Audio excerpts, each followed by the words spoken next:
কোরবানির ইতিহাস আমরা কম বেশি সকলে জানি। এটা বিশাল এক স্যাক্রিফাইসের ইতিহাস।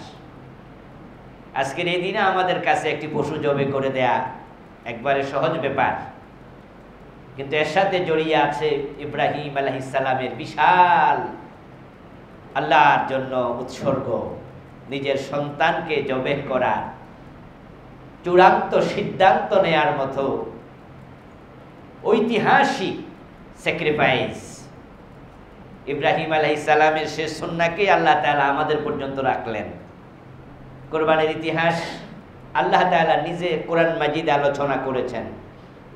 অনেকগুলো আয়াতে একসাথে ইব্রাহিমের সন্তান কামনা থেকে শুরু করে পরবর্তীতে জবের ইতিহাস বলে আল্লাহ বললেন, ওয়া তারাকনা আলাইহি ফিল আখিরিন, এবং ইব্রাহিম যে সন্তান জবে করলো, আমি এই সুন্নাহটা তার পরবর্তী সন্তানের জন্য বিদিত করে দিলাম, এটাকে আইন হিসাবে করে দিলাম। তার সন্তানেরা বছরে একবার পশু জবে করে তাদের বাবা ইব্রাহিমের সে ঐতিহাসিক স্যাক্রিফাইসকে স্মরণ করবে। ইব্রাহিম আলাইহিস সালাম জানতেন না ওনার জবে করার সময় আল্লাহ জান্নাত থেকে দুম্বা পাঠাবেন। ইসমাইল আলাইহিস সালামও জানতেন না উনি জবে হবেন না, বরং বাবার মনে হচ্ছে সিদ্ধান্ত জবে করতেই হবে, এটা আল্লাহর অর্ডার। সন্তানের মনে একই চিন্তা, জবে হওয়াই লাগবে, এটা আল্লাহর অর্ডার। এই কথাটাকে আল্লাহ বলছেন ফালাম্মা আসলামা, অতঃপর বাপ বেটা দুইজন আমি আল্লাহর কাছে আত্মসমর্পণ করে দিয়েছে। সুবহানাল্লাহ। আত্ম মানে নিজ, সমর্পণ মানে সঁপে দেয়া, এটা ইসলাম। ফালাম্মা আসলামা, বাপ বেটা দুজন মিলেই কিন্তু আমি আল্লাহর কাছে নিজেকে সঁপে দিয়েছি। ওয়াতাল্লাহু লিল জাবিন, সন্তানকে জবে করার জন্য তার মাথার পার্শ্বদেশের উপর শুইয়ে দিয়েছে, জবে করা শুরু করে দিয়েছেন। যদি সেটাই বাস্তবে ঘটতো, ইসমাইল জবে হয়ে যেত। আর আল্লাহ তাআলা এই বিধানটাই কার্যকর করতেন যে পরবর্তীতে যত পুরুষ মানুষ দুনিয়া আসবে, যত মহিলা আসবে, তাদের একটি সন্তানকে ইসমাইলের মতো আমি আল্লাহর জন্য জবে করতেই হবে, এটা ফরজ। তাহলে ইমানদার হিসাবে বেঁচে থাকার জন্য, ইমান নিয়ে মরার জন্য নিজের সন্তানকে জবে করার মতো সিদ্ধান্ত আমাদেরকেও নিতে হতো। আল্লাহ বলেছেন, কিছু করার নাই। আর আল্লাহ বলাতে ইব্রাহিম যদি সন্তান জবে করতে পারে আল্লাহর জান্নাত পাওয়ার জন্য, আপনি কেন পারবেন না? আমি কেন পারবো না? এটা করতে হতো। আর এই বিধানটা যদি সত্যি এমনই হতো, তাহলে কি গরু যেভাবে কোরবান করে ফেলেন হাসতে হাসতে, নিজের সন্তান আদৌ কিভাবে পারতাম আমরা? এই কঠিন পরীক্ষা অনেকে হয়তো ফেল মারত। যেখানে সন্তানের গায়ে মশা কামড়াবে এটাই মা বাবা পছন্দ করে না, তাই মশারি টানাইয়া ভিতরে আওয়াজ শুনলে লাইট লাগাইয়া আগে মশাটা মারে, তারপরে ঘুমায়।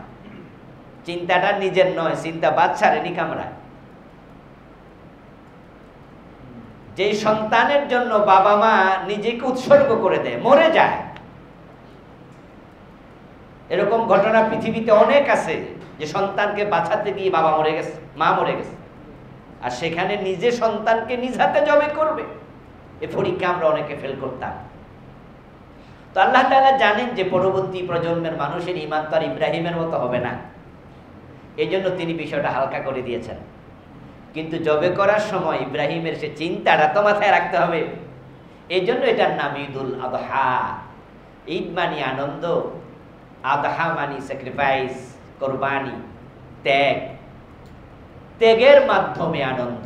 আল্লাহ তাআলা লান তানালুল বিররা হাত্তা তুনফিকু মিম্মা তুহিব্বুন। আল্লাহ তাআলা বলেছেন যে তোমরা যদি আল্লাহর কাছে যেতে চাও, আল্লাহর নৈকট্য পেতে চাও, কল্যাণ লাভ করতে চাও, তাহলে জেনে রাখো লান তানালুল বিররা, তোমরা কল্যাণ কখনোই পাবে না হাত্তা তুনফিকু মিম্মা তুহিব্বুন, যতক্ষণ না তোমাদের সবচেয়ে প্রিয় জিনিস আল্লাহর পথে ব্যয় না করো। তো আমাদের প্রিয় জিনিসগুলো আল্লাহকে দিতে হবে। তো সম্পদ মানুষের প্রিয়।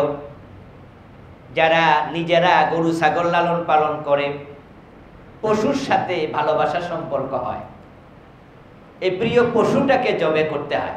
যারা লালন পালন করে জবে করে, এমনও ঘটনা ঘটেছে বাজারে গরু বিক্রি করে তারপরে যে বিক্রেতা সে গরুর গলা জড়ায় ধরে কাঁদতেছে, এমন ঘটনাও ঘটেছে। পত্রপত্রিকায় দেখা যায়, বিভিন্ন ইউটিউব চ্যানেলে বিভিন্ন ইউটিউবাররা ছবি দেয়, তখন দেখা যায় যে বিক্রেতা বসে বসে কাঁদতেছে।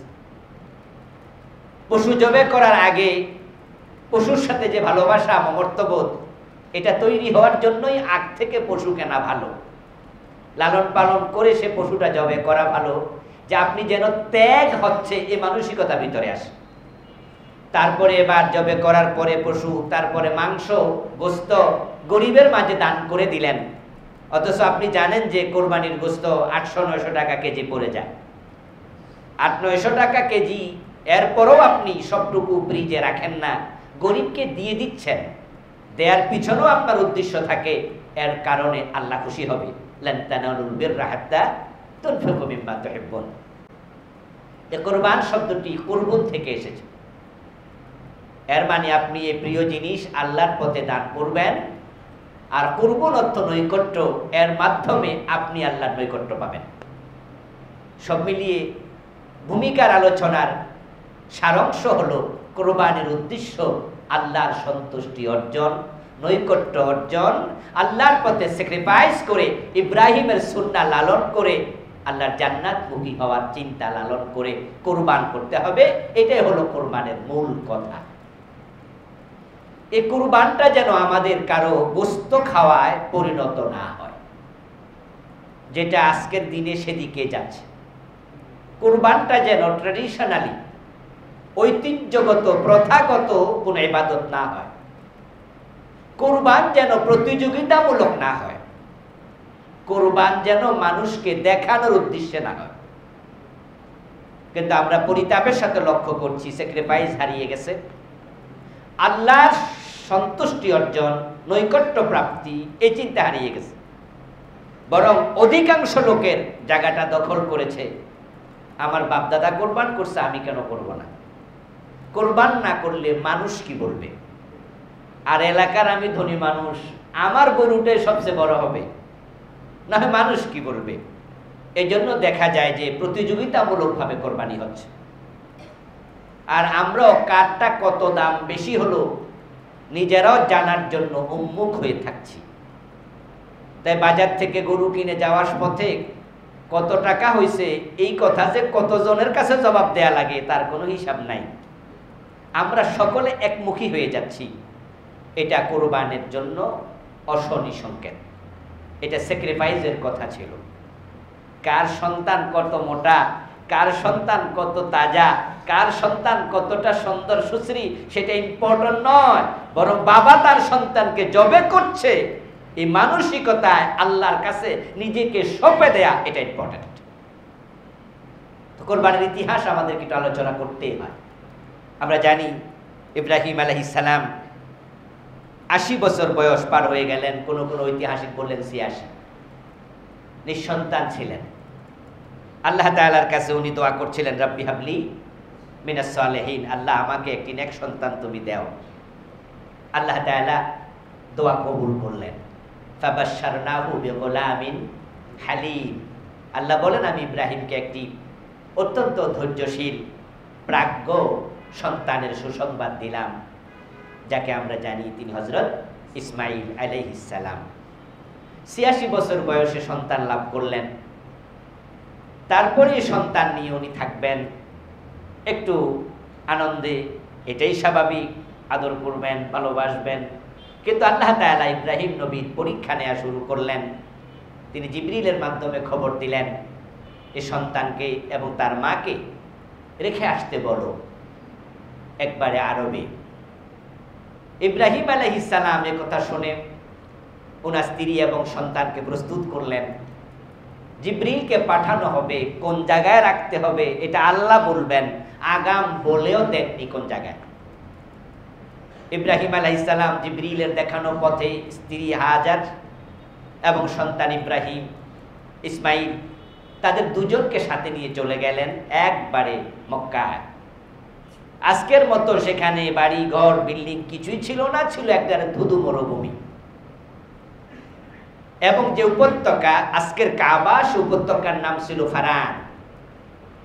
ওখানে একটু ঢালু ভূমিতে উঁচু জায়গা, দুই পাহাড়ের মাঝখানে জায়গাটা দেখিয়ে জিবরিল বললেন, আপনার সন্তানকে এখানে রেখে আপনি চলে যান। ইব্রাহিম আলাইহিস সালাম তাই করলেন। মা এবং সন্তান দুজনকে রেখে তারপরে তিনি রওনা দিলেন। উনার চলে যাওয়ার গতি দেখে হাজার আলাইহিস সালাম তিনি বুঝে ফেললেন ইব্রাহিম মনে হয় চলে যাচ্ছে। পিছন দিয়ে ডাকলেন। ইব্রাহিম আলাইহিস সালাম তাকালেন না, জবাব দেয়া দূরের কথা। একটু যাওয়ার পর হযরত হাজার আলাইহিস সালাম আবার বললেন, ইব্রাহিম তুমি চলে যাচ্ছ নাকি?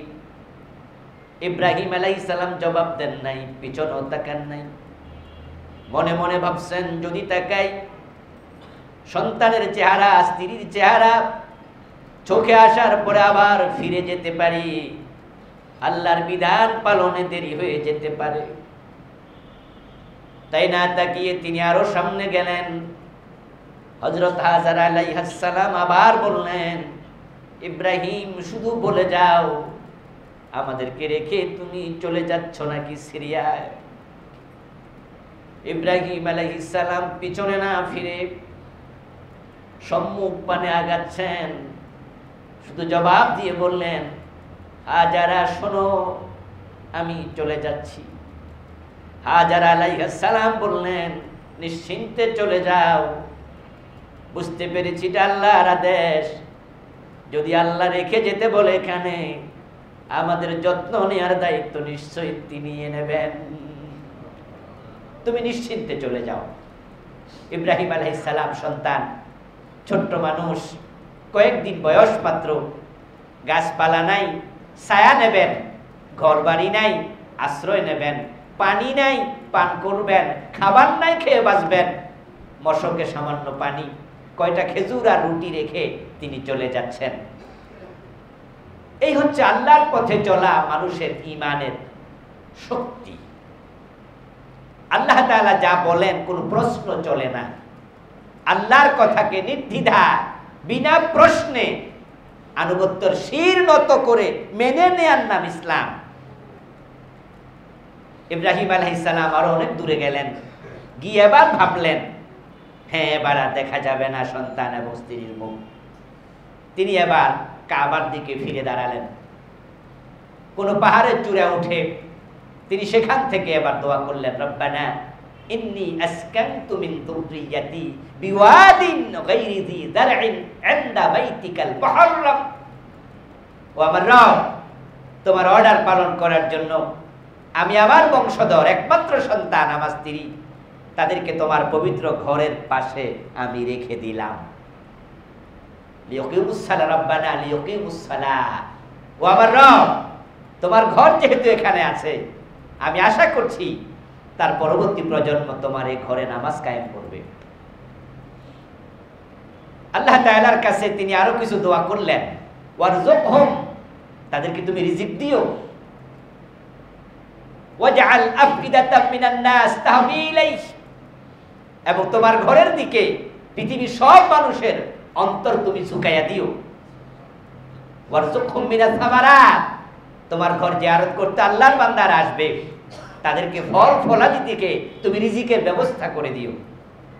ইব্রাহিমের প্রত্যেকটি দোয়া এমন ভাবে কবুল হয়েছে, যার বাস্তব সাক্ষী আজকে আমরা। তামাম দুনিয়ার মানুষ সে ঘরের দিকে এতটাই পাগল, ওখানে যাওয়ার জন্য মানুষ উদ্গ্রীব। আমরা পৃথিবীর একই জায়গায় বারবার যেতে মজা পাই না। আপনি বলেন পৃথিবীর সবচেয়ে সুন্দর দেশ কাশ্মীর, সেখানে আপনারা যারা একবার ঘুরতে গেলেন, দ্বিতীয়বার কিন্তু আর খুব একটা আগ্রহ ফিল করবেন না, দেখে আসছি। যদি আবার দ্বিতীয়বার যান, গেলেন, তৃতীয়বার বললে বলবেন যে না যাবো না। কিন্তু কাবার অঙ্গন, সুবহানাল্লাহি ওয়া বিহামদি, সেখানে যদি কেউ 10 বার 20 বার 50 বারও যায়, সুযোগ পাইলে সে 51 বার যাবে। ইব্রাহিম বলেছে, আল্লাহ তাদের অন্তর তোমার ঘরের দিকে তুমি ঝুঁকাইয়া দাও। এবং আপনারা যারা উমরা গিয়েছেন, হজে গিয়েছেন, আমি জানি না সকলের মনোভাব একরকম কিনা, ভিন্ন হতে পারে। আল্লাহর ঘরের দিকে যদি অপলক নেত্রে আপনি তাকিয়ে থাকেন, চোখের ফলক নাও ফেলেন, ঘন্টার পর ঘন্টা তাকায়া থাকতে পারবেন, চোখ হয়রান হবে না। কি মধু আল্লাহ ঢেলে দিয়েছেন, ইব্রাহিমের দোয়ার বরকত আল্লাহ ভালো জানেন। আর রিজিক, এত মানুষ একসাথে সেখানে, হজের সময় তো 25 লাখ 30 লাখ লোক হজ করার জন্য যায়, সেখানে খাবার দাবারের কোনো অভাব আজ পর্যন্ত কেউ অনুভব করেনি। আল্লাহ তাআলা রিজিকের প্রাচুর্যতা সেখানে দিলেন, সবকিছু আলহামদুলিল্লাহ। যাই হোক, তারপরে ইব্রাহিম আলাইহিস সালাম চলে আসলেন সিরিয়াতে ফিরে, সন্তান বড় হলো, মাঝে মাঝে তিনি যেতেন মক্কায় তাদেরকে দেখতে। ফালাম্মা বালাগা মা'হুস সা'ইয়া, আল্লাহ তাআলা বলছেন অতঃপর সন্তান বাবার সাথে এখন দৌড়াদৌড়ি করতে পারে, সে বয়সে সন্তান উপনীত হয়েছে। এই বয়সটা কত এটা কোরআনে নাই। কোরআনে আল্লাহ বলছেন বাবার সাথে এখন দৌড়াদৌড়ি করতে পারে, এর মানে 9 বছর 10 বছর এরকম কম বেশি বয়স। এখন বাবা মক্কায় গেলে বাবার সাথে বাজারে যাইতে পারে, এখানে সেখানে যাইতে পারে। এই অবস্থায় একদিন তিনি স্বপ্নে দেখেন তিনি ইসমাইলকে জবেহ করছেন। যদি আমাদের দেশে কোনো কোনো আলোচনায় বক্তারা বলেন অথবা কোনো কোনো ইতিহাসের বইতে লেখা আছে, তিনি স্বপ্নে দেখেছেন তাকে বলা হলো তোমার প্রিয় বস্তু জবেহ করো, আল্লাহর রাস্তায় উৎসর্গ করো। এই স্বপ্নে দেখে তিনি 100 উট কোরবান দিলেন, এরকম কিছু ঘটনা আছে। এগুলোর আদৌ অস্তিত্ব নেই, বরং এই আলোচনাগুলো কোরআনের বিপরীত। কোরআনে সরাসরি আছে ইন্নী আরা ফিল মানামি আন্নী আযবাহু। তিনি ইসমাইলকে বলছেন স্বপ্ন দেখে, ইসমাইল আমি স্বপ্নে দেখেছি আমি তোমাকে জবেহ করছি। আমাকে বলা হলো প্রিয় বস্তু উৎসর্গ করো, আমি 100টা উট দিছি, এরকম কাহিনী নাই। ডিরেক্ট আমি স্বপ্নে দেখেছি তোমাকে জবেহ করছি। ইব্রাহিম আলাইহিস সালাম নবী, তিনি জানেন নবীদের স্বপ্ন হলো ওহী। সব নবীর স্বপ্ন ওহী। ওহী নাজিলের যে সূরত আছে, ক্রাইটেরিয়া আছে, শুধু জিবরিলের মাধ্যমে ওহী নাজিল হয় না, রাসূলুল্লাহ সাল্লাল্লাহু আলাইহি সাল্লামের উপর ওহী নাজিল হয়েছে 7 ভাবে, 7 রকমে। জিবরিল এসেছেন কোরআন নিয়ে, এটা হলো 7 রকমের মাঝে মাত্র 1 রকম। এছাড়া আরো 6 রকম আছে। আর জিবরিল আমিন শুধু কোরআন নিয়ে আসেন নাই, কোরআন ছাড়াও তিনি এসেছেন। কোরআনের আয়াতে কারিমা হলো 6234, যদিও 6666 এমন বর্ণনাও আছে। কিন্তু আজকে যে কোরআনের কফি মুসহাফ, সেখানে গণলে আপনি 6666 পাবেন না। এখানে কনফিউশনের কোনো কারণ নাই যে আয়াত তাহলে কি কমে গেল, হুজুররা কিছু বাদ দিয়া দিল, না। এটা হলো কেউ বলেছেন সূরা ফাতিহাতে আয়াত সংখ্যা 6, কেউ বলেছেন আয়াত সংখ্যা 7। এতে শব্দ কমেও নাই বাড়েও নাই। কোথাও সাবস্টিশনকে মূলস্টিশন ধরেছে, কোথাও মূলস্টিশনকে সাবস্টিশন ধরেছে। কোরআন পড়তে গেলে আপনি দেখবেন লেখা আছে ফাঁকে ফাঁকে তোয়া, লাম, কাফ, জিম, জা, ওগুলো তো আমরা থামি না, থামলেও কোনো অসুবিধা নাই। কোথাও লেখা আছে মিম, আয়াতের মাঝখানে দেখবেন লেখা আছে মিম, এটাকে বলে ওয়াকফে লাযিম, মানে থামতেই হবে। তো এরকম বিভক্তির মাঝে কোনো কোনো জায়গাকে কেউ সাবস্টিশন, এটাকে মূলস্টিশন ধরেছেন, আয়াত বেড়ে গেছে, কেউ সাবস্টিশন ধরেছেন, আয়াত কমে গেছে। তো কোরআন মাজিদের আয়াত সংখ্যা 6000-এর বেশি। জিবরিল আমিন যদি প্রতি আয়াত নিয়ে একবার আসে, তাহলে প্রিয় নবীর কাছে আসা লাগবে 6000 বার। অথচ আল্লাহর হাবিবের কাছে জিবরিল আমিন এসেছেন কত হাজার বার জানেননি আপনারা?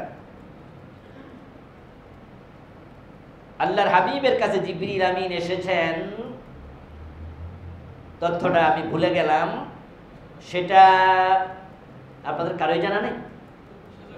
24,000 বার, 24,000 বার। তাহলে কোরআন 6,000 যদি হয়, 6,000 বাদ দিলে আরো 18,000। তাহলে ওই 18,000 বার কি নিয়ে এসেছেন? এটাও ওহী। কোরআন একমাত্র ওহী নয়। মাঝে মাঝে কাফেররা প্রশ্ন করতেন রাসূলকে, রাসূল জবাব দিতে পারতেন না। জিবরিল আমিন আল্লাহর পক্ষ থেকে এসে এটা জানাইয়া যেতেন। এটা কি ওহী নয়? আল্লাহর হাবিব ঘুমিয়ে থাকতেন, এর মাঝে ঘুমের ভিতর ওহী আসতো, এটা স্বপ্ন যুগে। আর ওহীটা শুরু হলো স্বপ্ন যুগে। মা আয়েশা বলছেন, আউয়ালু মা বুদিয়া বিহি রাসূলুল্লাহ সাল্লাল্লাহু আলাইহি ওয়াসাল্লাম মিনাল ওয়াহী আর রুইয়া সালেহা। প্রিয় নবীর কাছে ওহী নাজিল শুরু হয়েছে স্বপ্ন দিয়ে। প্রথম 6 মাস লাগাতার স্বপ্নই দেখেছেন। এই জন্য সাধারণ মানুষের স্বপ্ন আর নবীদের স্বপ্ন এক না। ইসমাঈল আলাইহিস সালাম তিনিও বুঝেছেন উনার বাবা যে স্বপ্ন দেখেছেন এটা সাধারণ কোনো স্বপ্ন নয়। আর ইব্রাহিম নবীও বুঝেছেন আমার এই স্বপ্ন সাধারণ স্বপ্ন না, এটা আল্লাহর অর্ডার। আচ্ছা, জিবরিলকে পাঠিয়েও তো আল্লাহ বলতে পারতেন ইব্রাহিম তোমার ছেলে ইসমাইলকে জবে করো, কিন্তু আল্লাহ তাআলা এভাবে না বলে স্বপ্নের মাধ্যমে কেন বললেন? এটার হিকমা হলো স্বপ্ন ওহী, কিন্তু ডাইরেক্ট আদেশ সূচক নয়, বর্ণনা সূচক। আমি জবে করছি তোমাকে, এমন একটি স্বপ্ন আমি দেখেছি। আল্লাহ হালকাভাবে বর্ণনামূলক স্বপ্ন দেখে বুঝালেন, দেখি আমার ইব্রাহিম এখানে কোনো ফাঁক ফোকর তালাশ করে কিনা। নবীদের স্বপ্ন ওহী, এটা ইব্রাহিমের কাছে ক্লিয়ার, এটা আল্লাহর অর্ডার। কিন্তু জিবরিল পাঠাইয়া অর্ডার দেয়া আর স্বপ্নে বর্ণনামূলক ভাবে দেখা, দুটার মাঝে স্ট্রেংথ সমান নয়, একটু ডিফার করে। ইব্রাহিম স্বপ্নের মাঝে কোনো ফাঁক ফোকর খোঁজে কিনা, আল্লাহ তাআলা দেখলেন ইব্রাহিম কোনো ফাঁক ফোকর খোঁজেন নাই। এই জন্য তো কোরআন মাজিদে বলছে ইব্রাহিমকে তার রব অনেক বিষয়ে পরীক্ষা নিয়েছেন।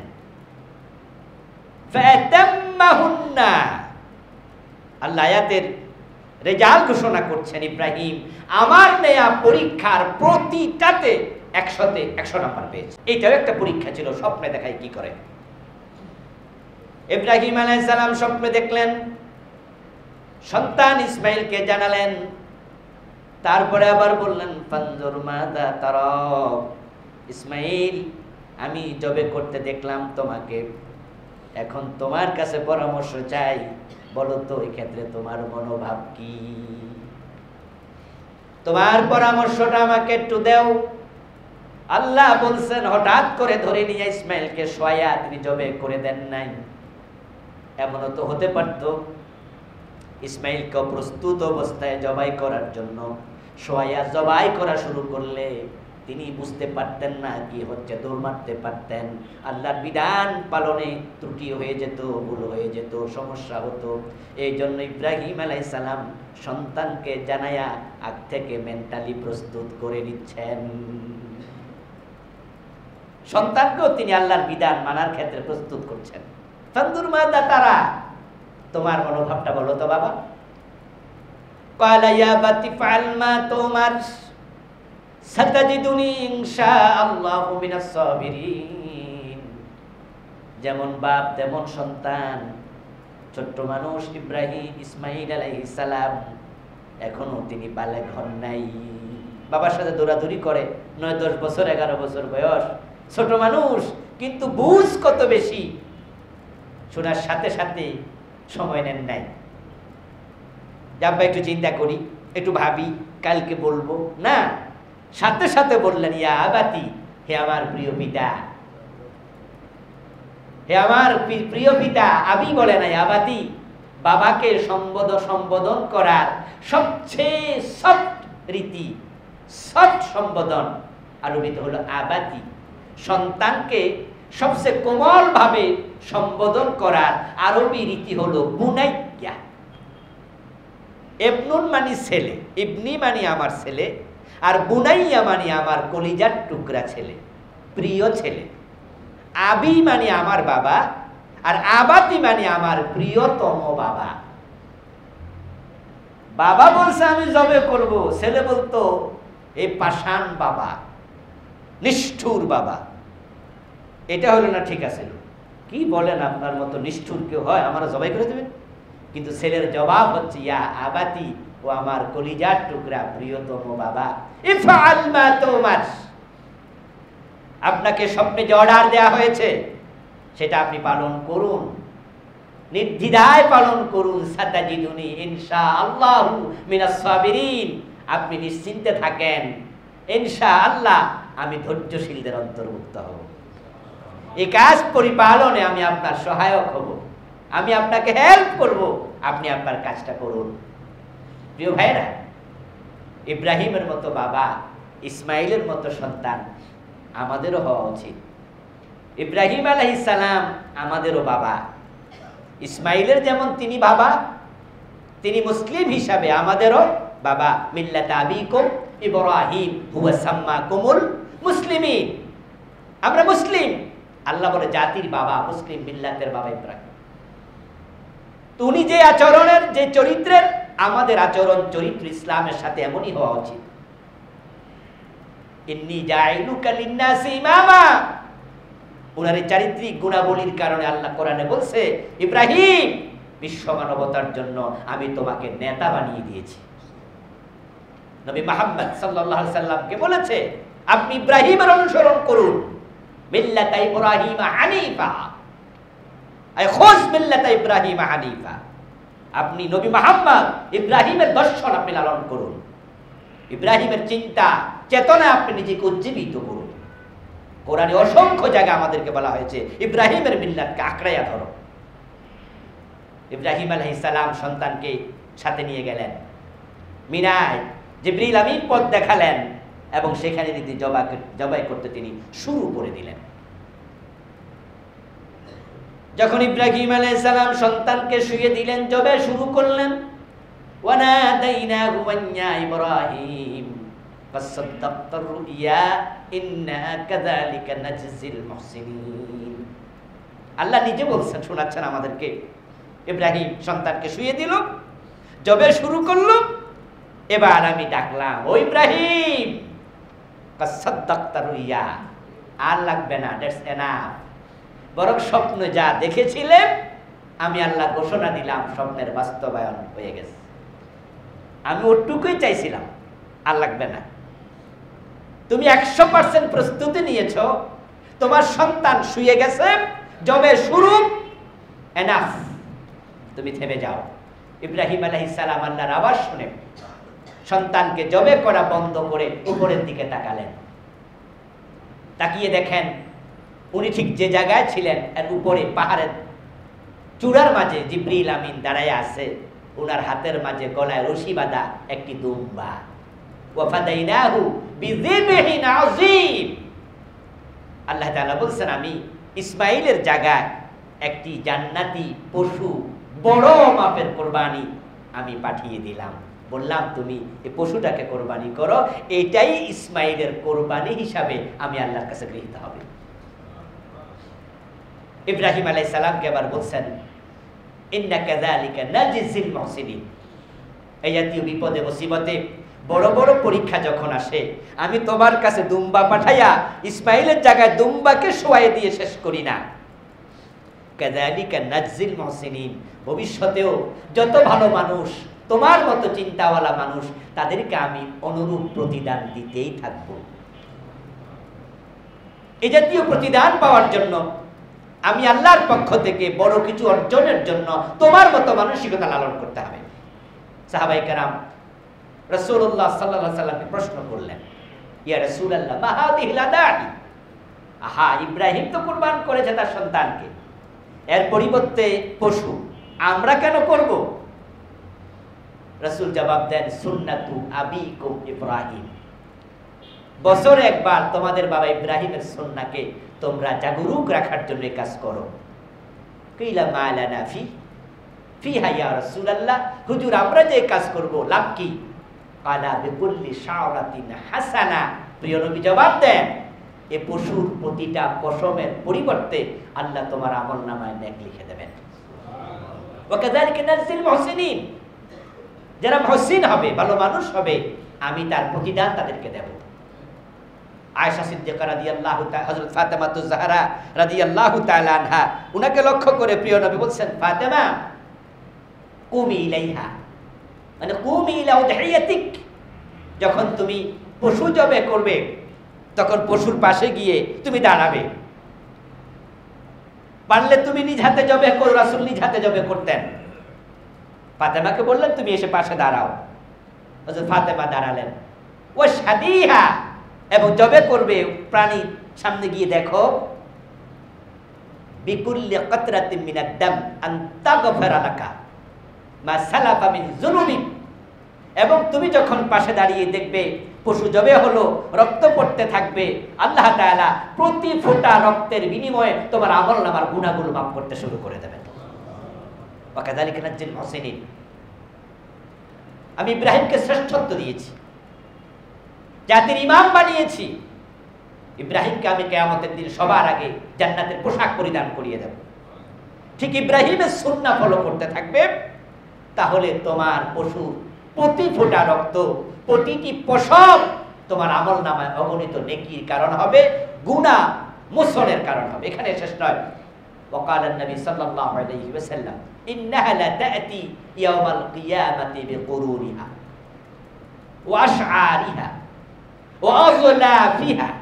প্রিয় নবী বলছেন যে প্রাণী তুমি জবে করলে, চেতনা ইব্রাহিমী, চেতনা গোস্ত খাওয়া নয়, চেতনা প্রতিযোগিতা নয়, চেতনা ট্র্যাডিশন নয়, চেতনা লোক দেখানো নয়, চেতনাটা মাথায় রাখতে হবে, যেটা হারিয়ে গেছে আছে। চেতনা ওয়াকাযালিকা নাজজিল মুহসিনিনের সাথে লাগাতে হবে। প্রিয় নবী বলছেন ফাইন্নাহা তাতি ইয়াওমাল কিয়ামা, যদি চেতনা ইব্রাহিমের সাথে মিলে, এ পশু জবে করলে তুমি খেলে, তোমার পশুর গোশত রক্ত আল্লাহ পর্যন্ত যাবে না, চেতনাটা যাবে। লা ইয়ানালাল্লাহু লুহুমুহা ওয়ালা দিমাউহা ওয়ালাকিন ইয়ানালুহুত তাকওয়া মিনকুম। কোরআনের আয়াত। আল্লাহ বলে তোমার পশুর গোশত আমার কাছে আসবে না, আমার দরকারও নাই। তোমার পশুর রক্ত আমার কাছে আসবে না, আমার দরকারও নাই। বরং তোমার অন্তরে কি আছে, কোন চিন্তা থেকে তুমি পশু জবে করছো, আমি আল্লাহর কাছে সেটা আসবে। আর সেই চেতনা যদি মিলে যায়, প্রিয় নবী বলেন তোমার পশুর গোশত, তার শিং, তার পশম, তার চামড়া, ও আজলাফিহা, তার পায়ের যে খুর আছে, খুর, সবটা কিয়ামতের দিন আল্লাহ তাআলা তোমার মিজানে, তোমার আমলনামার পাল্লায় তুলে দেবেন। বিশাল প্রাপ্তি। وَإِنَّ الدَّمَ لَيَقَعُ مِنَ اللَّهِ بِمَكَانٍ قَبْلَ أَن يَقَعَ بِالْأَرْضِ فَطِيبُوا بِهَا نَفْسًا। প্রিয় নবী সাল্লাল্লাহু আলাইহি ওয়াসাল্লাম বলছেন, তোমার পশুর রক্ত মাটিতে পড়ার আগে যদি চেতনা ইব্রাহিমী হয়, ইখলাসের সাথে জবে করা হয়, সেটা আল্লাহর কাছে তার একটা জায়গা সে গ্রহণ করে নেয়। রাসূলুল্লাহ সাল্লাল্লাহু আলাইহি ওয়াসাল্লাম বলেছেন, মা আমিলা ইবনু আদম মিন আমালি ইয়াউমিন নাহার আহাব্বা ইলাল্লাহ মিন হিরাকিদ দাম। এবং কুরবানির দিন মানুষ যত নেক আমল করে, আল্লাহর কাছে সবচেয়ে প্রিয় আমল হলো যখন সে তার পশুটা জবে করে রক্ত মাটিতে ঝরাইয়া দেবে। আল্লাহ তাআলার কাছে এই কুরবানি খুবই ফজিলতপূর্ণ একটি ইবাদত। এই কুরবানি যেই দশকে আমরা করব, ওই দশকের সাথে সম্পৃক্ত আমল শুধু কুরবানি নয়, হারিয়ে যাওয়া কিছু আমল আমরা ফিরিয়ে আনতে চাই। রমাদান মাসে আমলের ব্যাপারে যতটা উৎসাহ এই মিম্বারগুলো থেকে দেয়া হয়, আলেম ওলামারা টেলিভিশন চ্যানেল বলেন, স্বাভাবিক ওয়াজ নসিহত বলেন, রমাদানে যত বেশি আমলের উৎসাহ দেয়, আমরা অন্য কোনো মাসে ততটা আমলের প্রতি উৎসাহ দিতে দেখি না। অথচ কালান নবী সাল্লাল্লাহু আলাইহি ওয়াসাল্লাম, মা মিন আইয়াম আল আমালুস সালিহ আহাব্বু ইলাল্লাহ মিন হাযিহিল আশর, ইয়ানি আল আশরাল আউয়াল মিন জিলহজ্জা।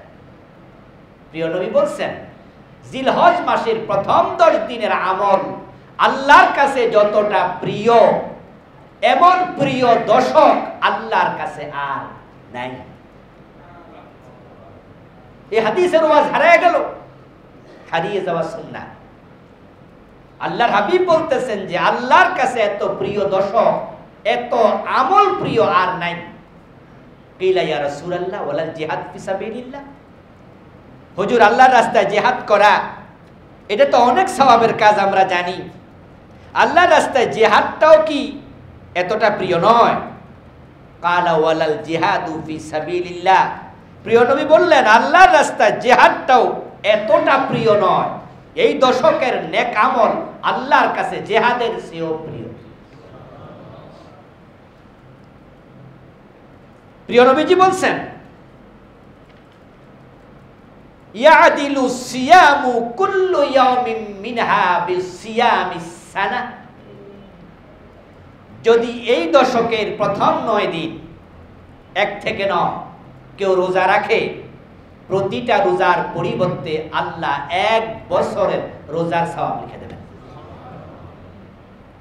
ওয়া কিয়ামু কুল্লু লাইলাতিন মিনহা বিকিয়ামি লাইলাতিল কদর। এই দশকের রাতের বেলা যদি কেউ জেগে জেগে ইবাদত করে, কদরের রাতে ইবাদত করলে যে পরিমাণ সওয়াব আল্লাহ দেন, প্রতি রাতে আল্লাহ তাই দেবেন। তিরমিজি হাদিস নাম্বার 758, ইবনু মাজাহ হাদিস নাম্বার 1728। হাদিস গ্রহণযোগ্য। আল্লাহ তাআলা কোরআন মাজিদে রাতের কসম করছেন, ওয়াল ফাজরি ওয়া লায়ালিন আশরি।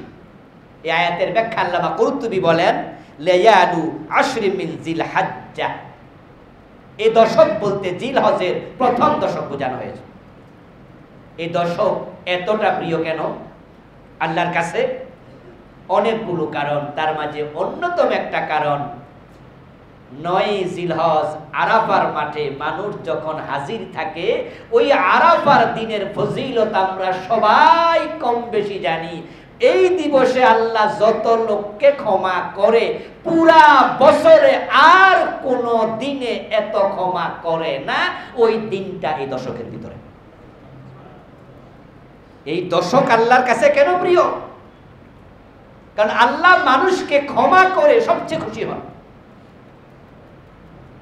একজন পাপী লোককে ক্ষমা করে আল্লাহ যত খুশি হন, এতটা খুশি আল্লাহ অন্য কোনো কারণে হন না।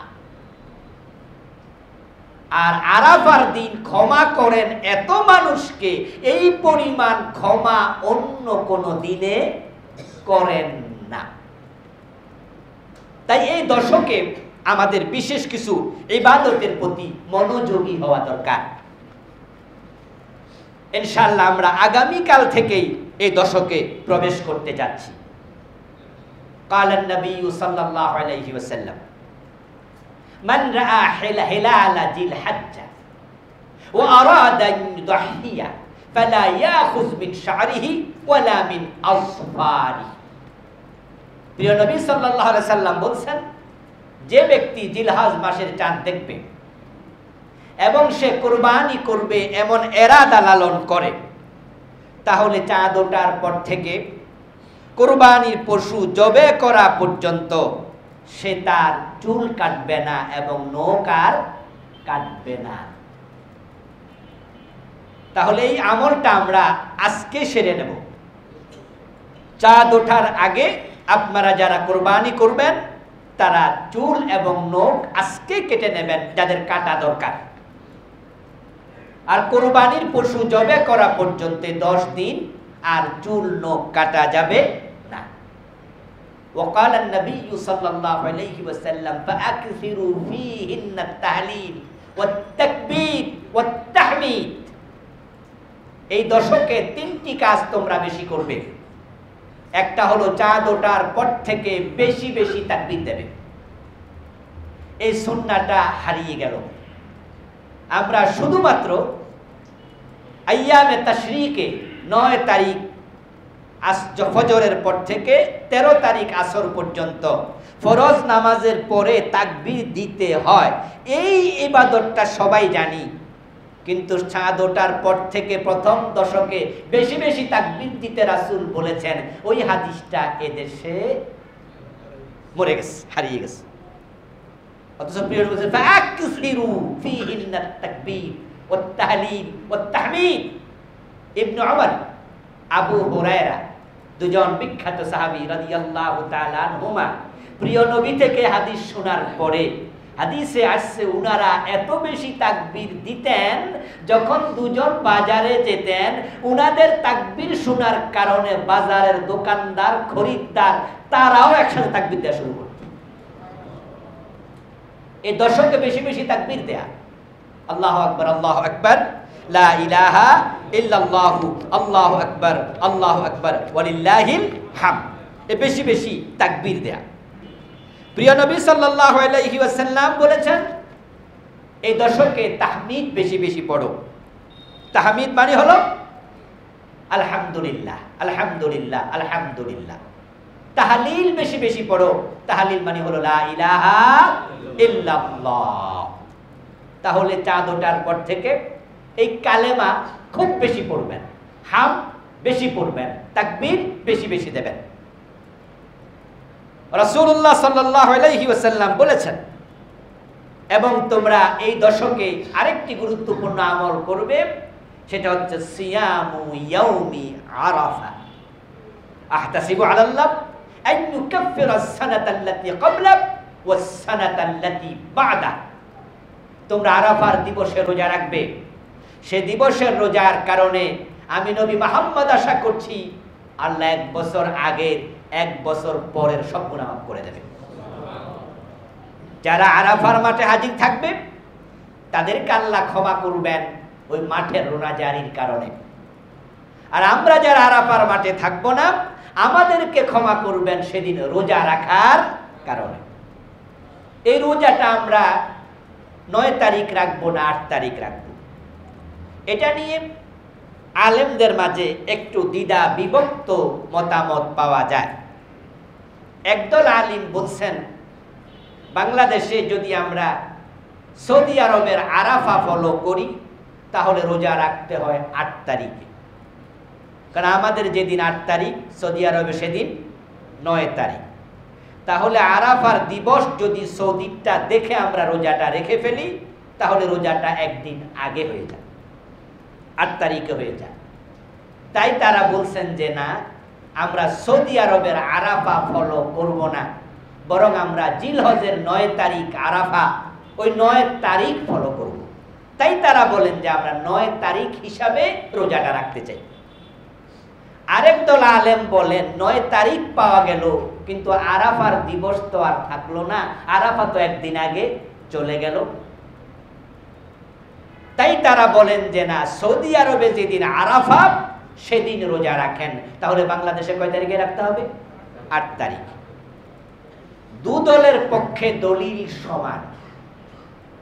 যারা বলছেন আরাফার দিবস, তারা বলছেন যে দিবস তো আমরা দেখতেই পাচ্ছি আগামী শনিবার, মানে হলো কালকের পরের শনিবারের পরের শনিবার, যেদিন হজ। আল হাজ্জু ইয়াউমু আরাফা, তো হজ তো এবার শনিবারে, সেটাই তো আরাফার দিবস। কিন্তু আমরা 9 তারিখ তো পেলাম না, 9 তারিখ হবে রবিবার। তো দুই পক্ষের যেহেতু দলিল আছে, সমাধান কি?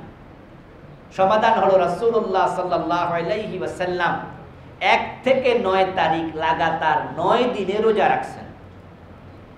তাহলে যদি 9 দিনে রোজা রাখা সুন্নাহ হয়, তো 8 এবং 9 আপনি কমপক্ষে 2 দিন রাখেন, তাহলে আপনার কনফিউশন থাকার আর কোনো সুযোগ নাই। এটা আপনি করতে পারেন। অথবা আপনি শুধু আরাফার দিবসও রোজা রাখার সুযোগ আপনার আছে। কালান নবী সাল্লাল্লাহু আলাইহি ওয়াসাল্লাম আফদালু আইয়ামিদ দুনিয়া আইয়ামুল আশর।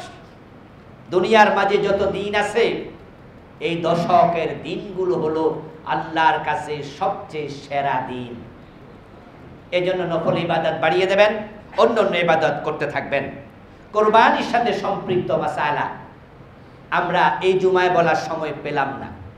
যেহেতু আমাদের হাতে আরো একটি জুমা আছে, তাই আমরা ঈদুল আজহার গুরুত্ব তাৎপর্য নিয়ে কিছু বললাম, আর এই দশকের কিছু আমল আপনাদের জানাইয়া দিলাম। আর দুই একটি কথা এই জন্যই বলবো, যেহেতু অনেকেই আমরা ইনশাআল্লাহ হয়তো আগামী শুক্রবারের আগেই পশু কিনে ফেলবো, এই জন্য মৌলিক দুই একটি মাসালা বলে বাকি সবগুলো মাসালা আমরা পরের জুমার জন্য রেখে দিলাম। এক নাম্বার যেটা বলবো এখন, সেটা হচ্ছে শরীকে কোরবান দেবেন কিনা। শরীকে কোরবান দেয়া নিয়ে একদল আলেমের ইদানিং নেগেটিভ মন্তব্য ইউটিউব চ্যানেলে বিভ্রান্তি ছড়াচ্ছে। তারা বলছেন যে শরীকে কোরবান দেয়া যাবে না, হবে না, শুধুমাত্র হজের সময় কোরবান যেটা হাদি দামে শকার সেটাই দেয়ার হাদিস আছে, তাই তারা বলছেন শরীকে কোরবান দেয়া যাবে না। এ বিষয়ে আমাদের মতামত আমরা বলছি, কালান নবী সাল্লাল্লাহু আলাইহি ওয়াসাল্লাম আনিল বাকারাতে সাবআ ওয়া আনিল জাজুরে সাবআ। আবু দাউদের হাদিস, প্রিয় নবীজি বলেছেন একটি গরু একটি ওটে 7 জন পর্যন্ত শরীক হতে কোনো বাধা নেই। সুতরাং যারা বলছেন যে যাবে না, তাদের কথাটা না মানলেও অসুবিধা নেই, যেহেতু শরীকে কোরবান দেওয়ার হাদিস মওজুদ আছে। তবে শরীকে কোরবান দেওয়ার ব্যাপারে আমরা নিরুৎসাহিত করতে চাই, কারণ আল্লাহর বক্তব্য কুনু মা'আস সাদিকিন, যখন তোমরা কারো সঙ্গী হবে অবশ্যই তুমি ভালো মানুষের সঙ্গী হবে। এখন শরীক যাদের হলেন তারা সবাই কি নামাজি, সবাই ইনকাম কি হালাল, এই বিষয়গুলো নিয়ে কিছুটা দ্বিধাদ্বন্দ্ব থাকার অবকাশ আছে। এবং যে 5 জন 7 জন কোরবান দিলেন, সবাই কি শুধু আল্লাহর জন্যই দিল, নিয়াতে কোনো সমস্যা আছে কি না, আপনি তো কলব পর্যন্ত পৌঁছার ক্ষমতা আপনার নাই। তাই একা যদি দেন তাহলে এই জাতীয় প্রশ্নের অবতারণার কোনো সুযোগ আর নাই। যদি শরীক যে হলো তার ইনকাম হারাম হয়, আপনার কোরবান কি বাতিল হবে? এ প্রশ্নের জবাব নিশ্চিতভাবে বলা যাবে না, বাতিল হবে। আবার নিশ্চিতভাবে এটা বলা যাবে না, বাতিল হবে না। কারণ আল্লাহ বলেছেন ওয়ালা তাজিরু ওয়াজিরাতুন বিজরা উখরা। বাংলা অর্থ হলো একজনের পাপের ভার আরেকজন বহন করবে না। তো আপনার সমস্যা আমারটা বাতিল হবে কেন? এই আয়াত বলে হবে না। কিন্তু আবার অন্য জায়গায় যে রাসূল বলছেন, আল্লাহ বলেছেন ভালোদের সঙ্গী হও, তখন প্রশ্ন তৈরি হয়, প্রাণী তো একটা, গরু একটা, শরীক হলেন এমন লোকের যে সুদের টাকা দিছে, তো সুদের টাকার কোরবানি যে বাতিল তা নিয়ে তো কারো কোনো প্রশ্ন নাই, বাতিল বাতিল বাতিল। তো তারটা বাতিল হলে প্রাণী কয়টা? একটা, তো আপনারটা কই? তো এই ডাওয়াল ট্রামের বাতিল। এই জন্য জটিলতা থেকে যায়। তাই আমরা আপনাদেরকে বলতে চাই, যাদের সামর্থ্য আছে তারা একা কোরবানি করুন। কোরবানিতে গরু ওট আল্লাহ ওয়াজিব করে নাই, আপনার জন্য ছাগল কোরবানি করার অনুমতিও তো আছে। তো সামর্থ্য কম, ছাগল দেন, সামর্থ্য আছে একা গরু দেন। বয়সটা খেয়াল করবেন, ওট হলে 5 বছর, গরু হলে কমপক্ষে 2 বছর, ছাগল হলে 1 বছর, আর দুম্বা যদি হয় দেখতে মোটা তাজা 6 মাস, সেটাও চলবে, অসুবিধা নাই। কেনার সময় অবশ্যই খেয়াল করবেন প্রাণীটা যেন দোষ মুক্ত হয়। ল্যাংড়া জবে দেবেন না, অন্ধ জবে দেবেন না, কান কাটা জবে দেবেন না, গোড়া থেকে শিং উপড়ানো জবে দেবেন না। এই দোষগুলো খুঁজে দেখবেন। অনেকে অনলাইনে অর্ডার দিয়ে গরু কিনে ফেলেন।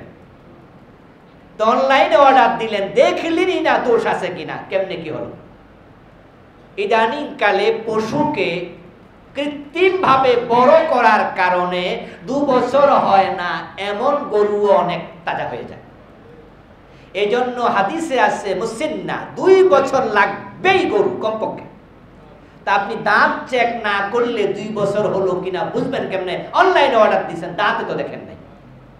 এই জন্য কুরবানি যেহেতু একটি গুরুত্বপূর্ণ ইবাদত, ইবাদতের ক্ষেত্রে আমাদের সতর্ক হওয়া দরকার। আল্লাহ তাআলা অত্যন্ত ইখলাসের সাথে, সতর্কতার সাথে কুরবানি করার তৌফিক দান করুন, আমিন। আসসালামু আলাইকুম ওয়া রাহমাতুল্লাহ। যারা সুন্নাহ